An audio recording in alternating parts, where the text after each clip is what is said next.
aí, pessoal, mais uma vez eu tô de volta para trazer uma resenha aqui no canal. Essa que vai ser a primeira resenha de uma HQ por aqui, então eu espero que vocês gostem.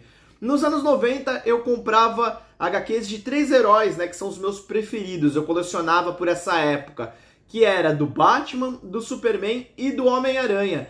E os três tiveram algumas sagas icônicas nos anos 90, né, e é justamente de uma dessas que eu vou estar falando agora. Essa, né, que ganhou uma edição de luxo em 2020 pela Panini. Se trata de Carnificina Total. O meu primeiro contato, né, com Carnificina Total foi lá no jogo de videogame de Super Nintendo, o Maximum Carnage, que era um jogo assim que eu gosto muito, né, muito legal, muito bem feito. E chegou aqui muito antes das edições, né, muito antes do próprio Carnificina, que chegou aqui no Brasil nessa edição aqui, né, número 149 do Homem-Aranha, do ano de 95, quer dizer, essa série, a Carnificina Total, ela é de 93, então teve aí, né, uns 2 anos de diferença, e a própria Carnificina Total chegou em uma minissérie em 2 edições no ano de 96. Aqui, né, tá a primeira edição. Ela tá bem judiada, ó, tá com várias páginas soltas aqui, né? Eu lembro que quando eu já peguei ela, já na banca, ela já tava meio estranha, essa edição aqui, lá em 96. A segunda já, né, tá melhor aqui. Não dá pra ver. Então, assim, né, gente, teve aí uns 2 anos, assim, de realmente 2 a 3 anos de diferença pra chegar. E aí, agora, como eu disse, né, em 2020 chegou a edição completa, nessa edição de luxo da Panini, com os 14 volumes. E a história, né, ela conta, né, o Cletus Kasady ali, que é o maníaco que tem, né, o simbionte do Carnificina, vai sendo contada, né, essa história a partir da fuga dele. Aqui nós temos, né, uma introdução onde eles contam mais ou menos como tiveram a ideia e tudo mais. E aqui, né, tá o Cletus escapando, né, o Kasady escapando, se tornando Carnificina novamente e começando, né, um verdadeiro massacre por Nova York. Logo quando ele foge, ele já se alia, né, a mutante Shriek, que tá ali, né, na prisão junto com ele, e ele sai, né, causando o caos mesmo por Nova York, recrutando novos aliados, também inimigos do Homem-Aranha, como o Contraparte Aranha, o Duende Demoníaco, Carniça. E a coisa, né, que começa pequena vai se tornando um verdadeiro inferno em Nova York, um verdadeiro massacre. Para isso, né, o Homem-Aranha, que é o principal, né, rival deles, começa a ter de procurar aliados e se alia a vários e vários heróis, como o Manto, a Adaga, como a Gata Negra, o Venom principalmente, que é o maior coadjuvante aqui do Homem-Aranha, né, nessa saga, e outros como, por exemplo, né, o Morbius, Deathlock e Punho de Ferro, Nightwatch, até mesmo a Flama e o Capitão América se unindo, né, para tentar parar de fato, né, o Carnificina com toda essa destruição que ele vai causando. E o que eu tenho para destacar assim da história é que principalmente no meio da ação, né, gente, que vai se desdobrando mesmo com as lutas muito bem descritas, desenhadas, pelo menos na maior parte, até tem um porém com relação à história aqui, que eu vou falar depois, mas é tudo muito bem, assim, geralmente desenhado. E em termos de história é basicamente isso, porque o Carnificina ele quer o caos. Até tem ali uma discussão, vamos dizer assim, moral entre o Homem-Aranha e o Venom, já que o Homem-Aranha ele quer parar o Carnificina sem matá-lo, enquanto o Venom, né, quer estripar o Carnificina basicamente.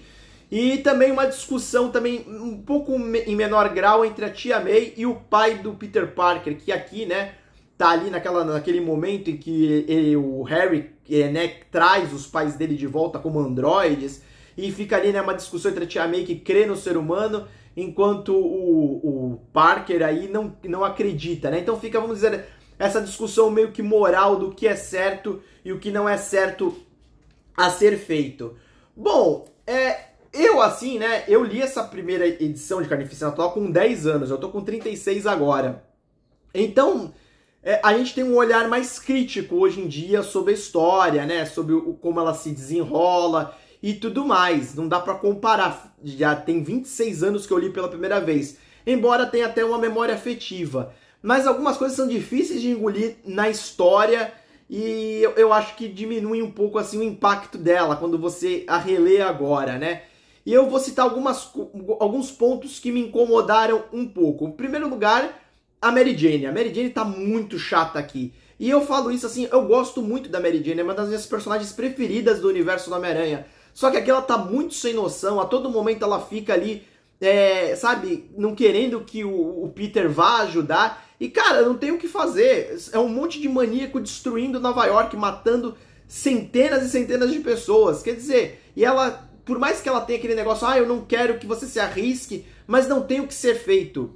A Nova York precisa do Homem-Aranha. Sem ele, o estrago seria muito maior. Mais pra frente, ela até admite que estava errada realmente e que não deveria ter ficado, né? Causando problemas, ainda falando pra ele não ir. Porém, no decorrer da história toda, ela é muito chata, fica o tempo inteiro. Ai, Peter, você prometeu que ia dar um tempo de ser Homem-Aranha. Tem uma hora que ela vai pra uma boate, a boate acaba sendo atacada pelo Carnificina. Quer dizer, é desnecessário, né, Mary Jane? Eu achei a atuação dela muito ruim aqui nessa saga mesmo, isso me incomodou bastante. Uma outra coisa que me incomodou, lendo agora mais velho, é a burrice do Carnificina, né?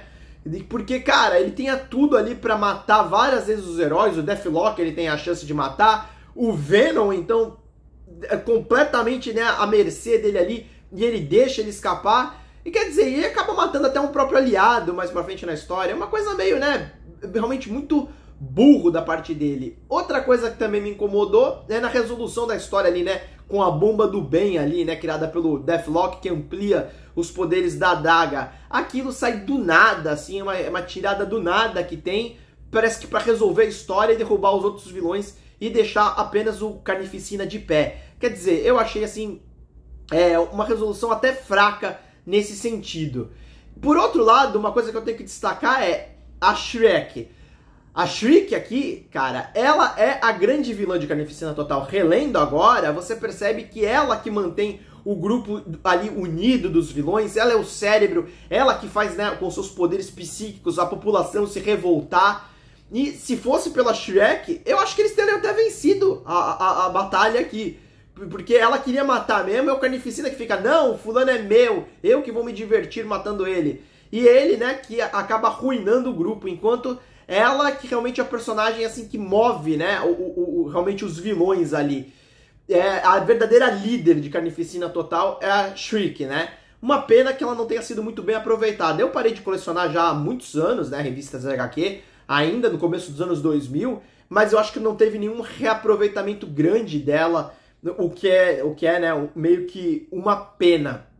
E agora, né, falando sobre a edição aqui mesmo, como eu disse, tem as capas, né, de cada uma delas, mas eu quero mostrar uma coisa que me incomodou um pouco, relendo agora, né, que é na parte da arte. Eu vou até exemplificar mostrando aqui, né, um capítulo, onde nós temos, né, uma arte aqui incrível desenhada, e o que dá, né, você colocar, assim, alguns artistas diferentes no mesmo projeto. Nós acabamos tendo, né, uma visão bem diferente. Olha aqui como estão desenhados, né? E depois, tem até um mini spoiler nessa altura, né? A volta da adaga aqui, olha como está. E depois, no próximo capítulo, né? Nós temos isso aqui, gente. Quer dizer, eu não sou especialista em desenho, eu não desenho nada, mas pra mim é evidente, assim, a queda, né? Na qualidade, é uma queda, assim, muito grande. Aqui nós temos, né? Mostrar Shrek lá pelos traços daquele outro desenhista. Aqui, né, nós temos ela pelo traço desse outro. Quer dizer, como eu disse, eu não sou especialista, mas pra mim tem essa grande diferença, né? Assim, óbvia, que é a parte de trás, né, da edição. Mas enfim, gente, outra coisa que me incomodou um pouco é algumas gírias meio que atualizadas dessa edição de luxo da Panini, né, nessa nova tradução. Eu achei meio desnecessário algumas coisas meio atualizadas aqui pro Brasil mesmo, né, acho que poderiam ter mantido o original.